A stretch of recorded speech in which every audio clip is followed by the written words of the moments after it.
Hey, this is David Plotz, CEO of CityCast. I have a favor to ask before we get to today's conversation. We're doing our annual listener survey, and it would really help us out if you took it. And even if you took it last year, we'd be grateful if you took it again, because we can't use last year's data.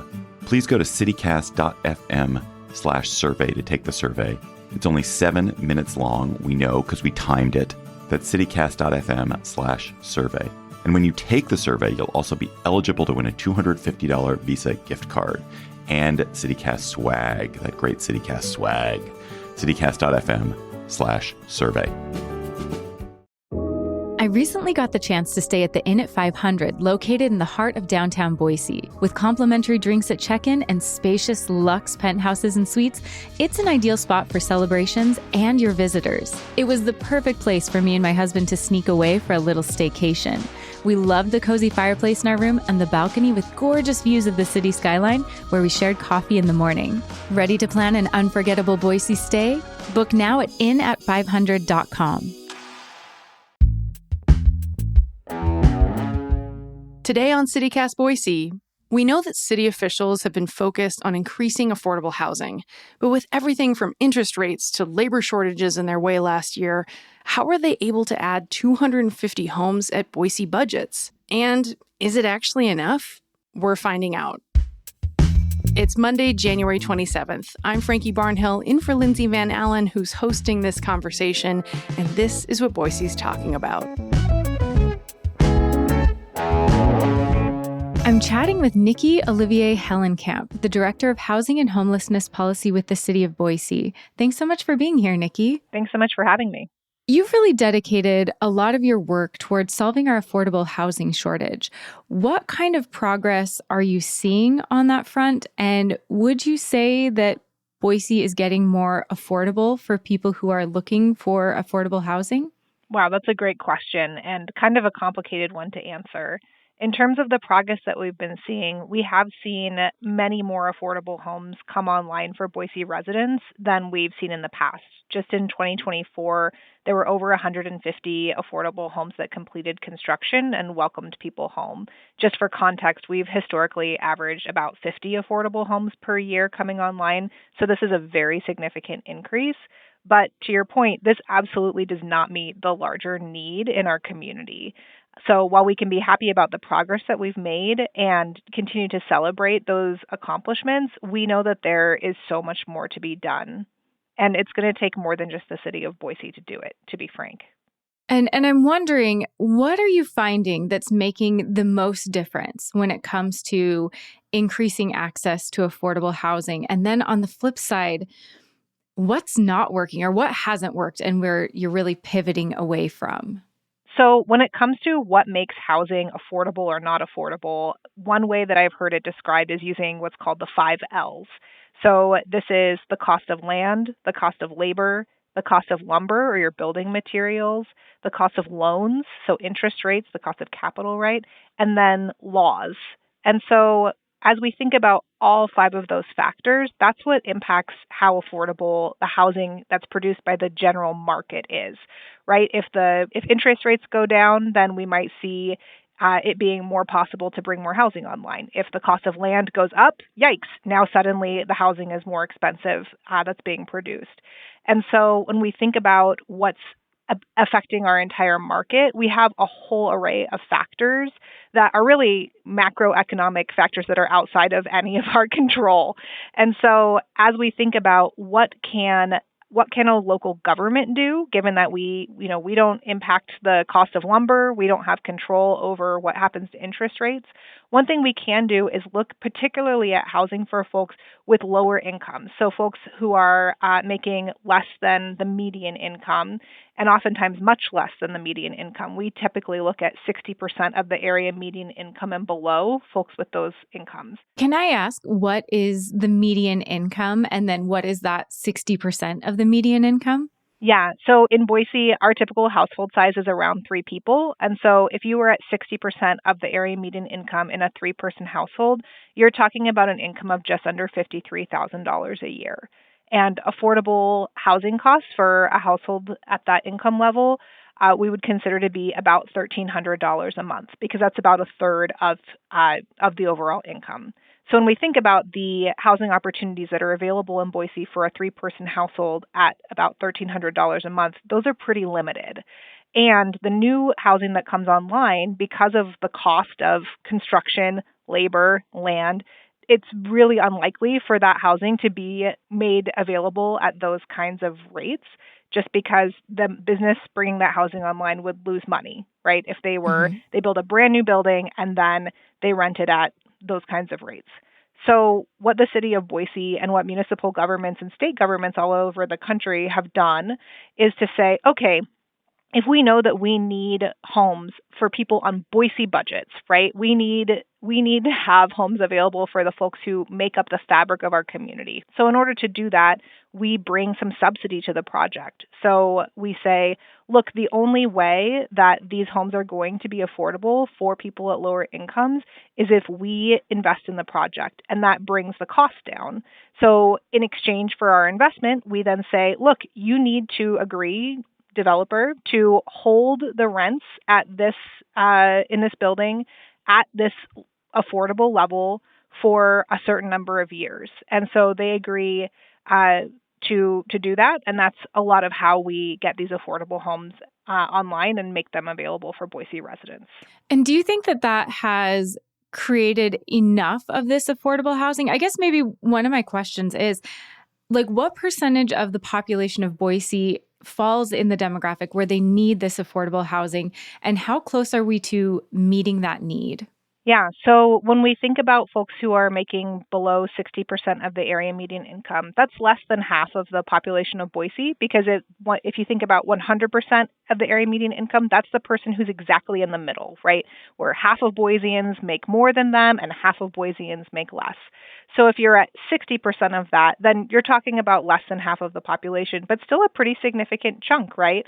And so as we think about homes that are affordable to people at that income level, yeah, we're going to need so much more housing that's affordable to folks who are in that range. And it really is going to take, like I said before, we historically averaged around 50 affordable homes per year being produced. And now we're at, this last year we had about 250. Next year we're anticipating the completion of another 250 or so affordable homes.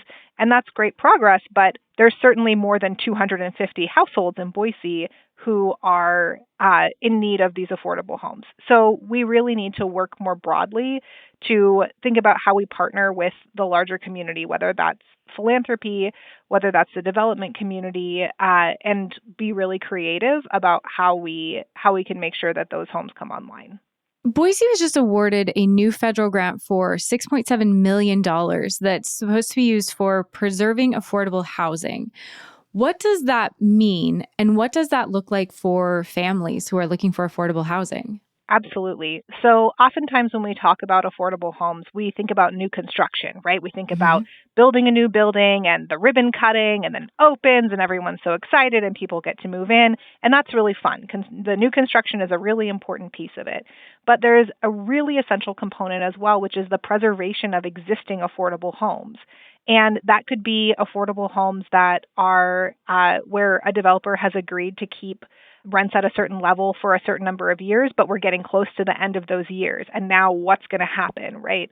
It could also be the preservation of what's sometimes called naturally occurring affordable housing, which is basically just market rate housing that's cheap because of certain factors about it that make it less desirable. Maybe it's older housing, maybe it's housing in an inconvenient location, maybe it's housing that's operated by someone who just hasn't raised the rent for whatever reason for a long time.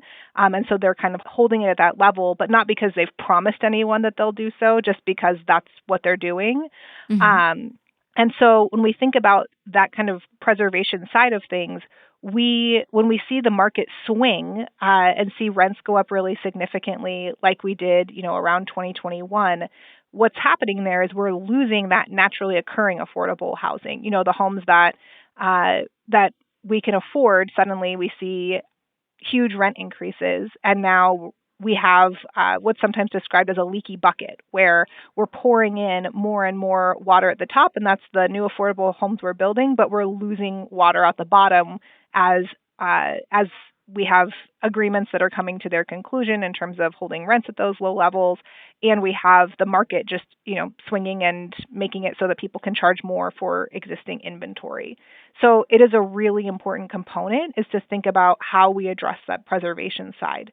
The grant that we received is a federal grant. It was competitive. We were one of 17 awardees. But one of 17 in the country, that's pretty remarkable. It was really exciting. And so this grant is specifically, it's not just for preservation overall. The applicants all had to explain how they would use this funding to preserve specifically manufactured housing communities or mobile home parks. And this is one of the largest sources of naturally occurring affordable housing in the United States currently. Is if you think about mobile home parks in Boise, you typically the way that it works is that people own the structure that they live in, and then they pay lot rent for the piece of land that their home is on. And that lot rent is typically much less than what they would pay for a similarly sized apartment. And so this is one of the ways that people make housing affordable in our community and, like I said, across the country. And so really thinking about ways in which we can aim preservation dollars at that housing type, especially because displacement for folks who are living in manufactured housing communities can be especially challenging, right? If you own the structure that you live in but not the land, then the landowner, they can decide to sell and you need to move. And that means removing your structure, which if it's an older home, it can often be really challenging or impossible to move and keep it all in one piece. So then now you're responsible for the disposal of your home, which also comes with its own cost, and you have to figure out where you're going to go. So this is a really challenging type of displacement that happens unfortunately all over the country, and we can expect it to continue to be a challenge for all of us. So the grant that we received is really intended to help stabilize manufactured housing communities, and it can do that in a variety of ways. The grant could be spent on some things around one of the big reasons sometimes mobile home park owners decide to sell is that there's really expensive maintenance needed to keep their property operating. And so if maintenance needs get to such a high point that they're kind of in a position of going, okay, well, I don't know if I can actually afford to make these repairs. So I guess I'm just going to sell this because I can't, if the utilities fail, I can't have people living there, but I also can't afford to make the repairs that are needed here. And so they get put in a position where perhaps their wish wasn't to sell, but that's what they end up doing. And then folks end up displaced. So one of the things that it could be used for is those types of critical infrastructure repairs that are needed in order to kind of stabilize. We're really excited about it, and we'll be looking forward to seeing how they get deployed. Looking forward, under the Biden administration, the city's gotten several grants from Housing and Urban Development.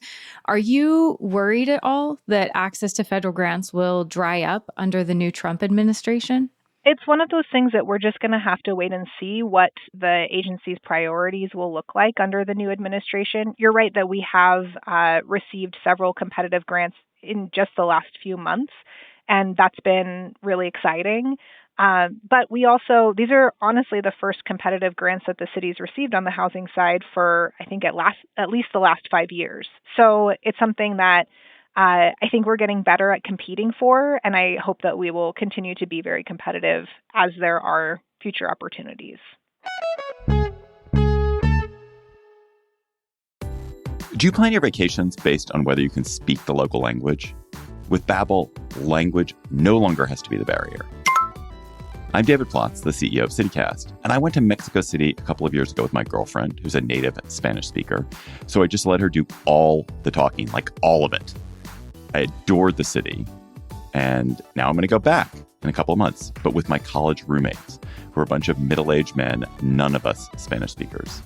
When I was younger, I might not have been bold enough to do that, but now I'm not anxious because Babbel has me covered. Thanks to Babbel, I know how to order a taxi, how to give directions, how to order in a restaurant, all the small and useful bits of language that make international travel easier. Babbel's quick 10-minute lessons, handcrafted by over 200 language experts, get you to begin speaking your new language in 3 weeks or whatever pace you choose. and because conversing is the key to really understanding each other in a new language. Babbel is designed using practical, real-world conversations, especially the sort you need while traveling. Food, how to get places. Babbel's tips and tools are inspired by the real-life stuff you actually need when communicating. With a focus on conversation, you'll be ready to talk wherever you go. So I hope I'll see you in Mexico in a couple of months. Or, as we say, espero verte en Mexico en un par de meses. So let's get more of you talking in a new language. Babbel is gifting CityCast listeners 60% off subscriptions at babbel.com/CityCast. Get up to 60% off at babbel.com/CityCast. Spelled BABBEL.com/CityCast. Babbel.com/CityCast. Rules and restrictions may apply. Hey, I'm Ryan Reynolds. Recently, I asked Mint Mobile's legal team if big wireless companies are allowed to raise prices due to inflation. They said yes. And then when I asked if raising prices technically violates those onerous two-year contracts, they said, "What the f*** are you talking about, you insane Hollywood ass?" So to recap, we're cutting the price of Mint Unlimited from $30 a month to just $15 a month. Give it a try at mintmobile.com/switch. $45 upfront payment equivalent to $15 per month. New customers on first 3-month plan only. Taxes and fees extra. Speed slower above 40 gigabytes. See details. One of the city's biggest accomplishments in affordable housing was opening the Franklin late last year. And it provides housing for people making 60% of the median income level, like we were talking about. So how much of an impact did that make for the local community that's looking for affordable housing? Like, was there a noticeable change once this building was available? So what I'd say is there was a huge change for the households that moved in. And so for those households, they're now paying no more than 30% of their income in rent, which means that they have money left over to pay for the other essential things in life that unfortunately kind of need to be paid for, right? The other thing about the Franklin that's really exciting is that it's a public-private partnership. So the city has maintained ownership of the land that's underneath that building, and we lease it to the developer for the purpose of owning and operating the affordable housing that sits on it. One of the cool things about us maintaining ownership of the land is that we have a ground lease, and one of the lease terms is a longer affordability period than you would typically see for an affordable housing project. So it's cool that we can make sure that it remains affordable in the long term by maintaining that ownership. Another really exciting thing about it is that that property is integrated with a brand new City of Boise park. In a way that for some of the residents, they have windows facing the park and will be able to look out and, keep an eye on their kids as they run around and go down what I think is the steepest slide in any City of Boise park. It looks really fun. It's also right across the street from a grocery store. It's right on a bus line, and Giraffe Laugh is putting in childcare also on site. So for the residents who are there, I think there are going to be a lot of benefits. We also know that 10% of the units in the Franklin are set aside for families and households who are exiting homelessness. This is another part of the lease agreement with the City of Boise. And so there are households there who are able to transition into a safe and stable living situation when they haven't had one previously. So that's really exciting as well. In terms of the difference that it makes in the bigger picture, like we talked about before, the need is really much larger than the couple of hundred units at the Franklin, right? And it's one of those things where, this problem is really big. It's one that our whole country is really struggling with. And I think that our responsibility as a city government is to do what we are capable of doing, to protect as many folks in our community as we can, to make sure that as many people in our community as we can have safe, stable, and affordable homes.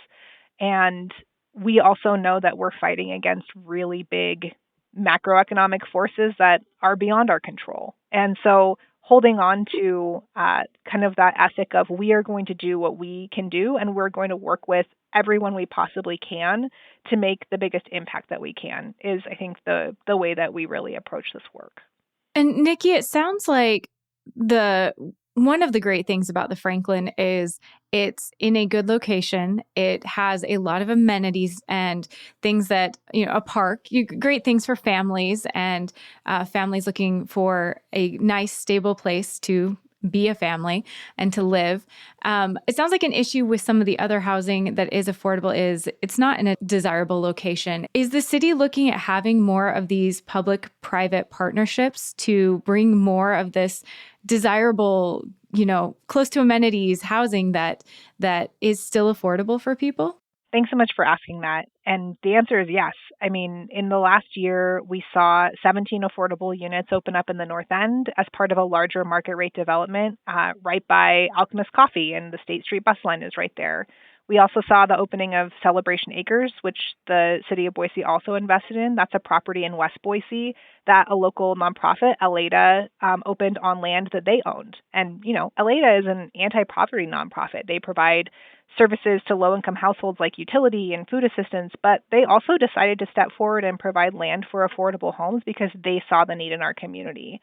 And we also have multiple developments that were able to provide affordable home ownership opportunities to Boise residents in 2024, like NeighborWorks opened their Coal Bluff Cottages, Autumn Gold opened their Workland subdivision. So one of the things we really do have to prioritize is making sure that if public money is invested in a project, that it is reflective of our public values, right? And those values include people having access to food, to healthcare, to being able to get to work and get kids to school. And I think we've seen the negative impacts in the past when those things haven't been prioritized. And the other piece of this is the developers. Are you finding that local developers are interested in working on or developing affordable housing with the city? Yeah, so we are lucky we have some great affordable housing developers in our community, and every project that the city invests in is a public-private partnership. So we really do very much rely on the expertise of those affordable developers. There's another piece here that I think is really interesting, which is how do we incentivize market rate developers to include affordable homes in the developments that they're producing? And I don't want to get too wonky in here. But No, but I am curious about this because this is that factor of, people are doing this to make money, but affordable housing is less profitable. So I think this is one of the pieces where I'm like, okay, how is the city approaching this? So when it comes to affordable housing development, where you're really targeting those lower incomes, the reality is that you can't make money on it in the market economy. Like it doesn't work. And so the way that I think about this is that an affordable developer, they need to put together the additional financing that's going to sort of make up that difference, right? And the way that they typically do that is they have to go to multiple funding sources. And I think about this a little bit like when you are trying to buy a pizza with your friends and nobody has more than $2. And so it's somebody's job to go around to everybody and take everyone's money and pool it together and figure out how much of a pizza you can buy collectively, right? And so that developer is going to the city of Boise, they're going to the state, they're applying for what are called low-income housing tax credits, which are one of the biggest financing tools for affordable housing available in the United States. And so they're going to the bank, right? They're piecing together all of these different forms of funding. One of the challenges is that each of those funders has their own priorities, right? In the same way that if we're ordering a pizza together, if I want pepperoni on it, but you're a vegetarian and our friend over here is gluten-free, like this is going to be a challenging pizza order. And so in the same way, we really need alignment from funders in order to be able to stack our resources in the way that we need to. And the reality is that in Idaho, we really just don't have that many sources of funding, right? In other states, they have many more revenue sources that are used toward affordable housing. We don't have as many here. And so when it comes to actually affordable housing projects, there has to be subsidy coming in, right? It won't work without it. Now, going to the other side of the equation is your market rate developer who is not applying for low-income housing tax credits. They're not trying to sign an agreement with the federal government to do anything, right? How do we make it possible for them to be part of the solution as well? There are incentives baked into the zoning code that are meant to try to make it more possible for market rate developers to participate in that space. And there are things like allowing greater height, allowing less parking, doing the kinds of things in the code that we can. But the question of whether that's going to be sufficient to actually make the math, as it were, when it comes to a developer who's trying to figure out the finances of a project, that's something we're going to continue to have to refine and work on. We also do have developers in our community who have decided that they want to be part of the solution and have proactively done things like set aside a certain number of units in a project to be affordable. So that's really exciting. We have, and those units are actually dedicated through the 300 Homes Initiative to families who are exiting homelessness. So there's efforts by the private development community to participate in that way, and figuring out more ways that we can actually partner effectively is something that is very much constantly in the conversation. And Nikki, just to round this out, the city's goal is to create and preserve 2,500 affordable housing units by 2027. That's a lot, considering it was about 50 per year that you mentioned were available. Do you think that's a goal that the city of Boise can reach? I think it's one we absolutely have to keep striving toward. When we set that goal, we knew it was really aggressive, and it was in reaction to how seriously we're taking this issue. We know that so many of our residents, this is their number one concern, is housing affordability. And so this is something that we are going to continue to push on and to be aggressively working toward. But something we also know is that this isn't just contained to Boise, that the Idaho Policy Institute does a legislative priorities survey every year where they ask Idahoans all across the state what they want the state legislature to focus on. And for the last several years, housing and housing affordability have been in the top 3 issues for Idahoans in essentially every part of the state. And it's something that we need state action on, to be frank. And it's exciting to see in the governor's budget this year, he included $15 million in his budget for workforce housing development across the state, which is a big step forward. We really do need state investment in this space because cities like Boise, we have very limited funds. We can compete for federal funds, and sometimes we get them, which is really exciting, but sometimes we don't because they're really competitive. And so we really do need the state to play a role here, not just in the city of Boise, but for cities all over Idaho that don't necessarily receive federal pass-through dollars because they're not large enough. And it's exciting to see some steps start to happen in that direction, and we need to continue to see that. Well, Nikki, thank you so much. I really appreciate you taking the time to break this down, explain what some of these programs are, and how the city is working towards developing and preserving more affordable housing for our community. Thank you. You're so welcome. Thank you so much for having me. Okay, that's all for today here on CityCast Boise. And a quick heads up, we had to bump our first legislative roundup to next Monday. We'll remind you about that later this week. Be sure to come back tomorrow morning when we're going to have a look at the wellness trends that are taking off around the Treasure Valley. See you then.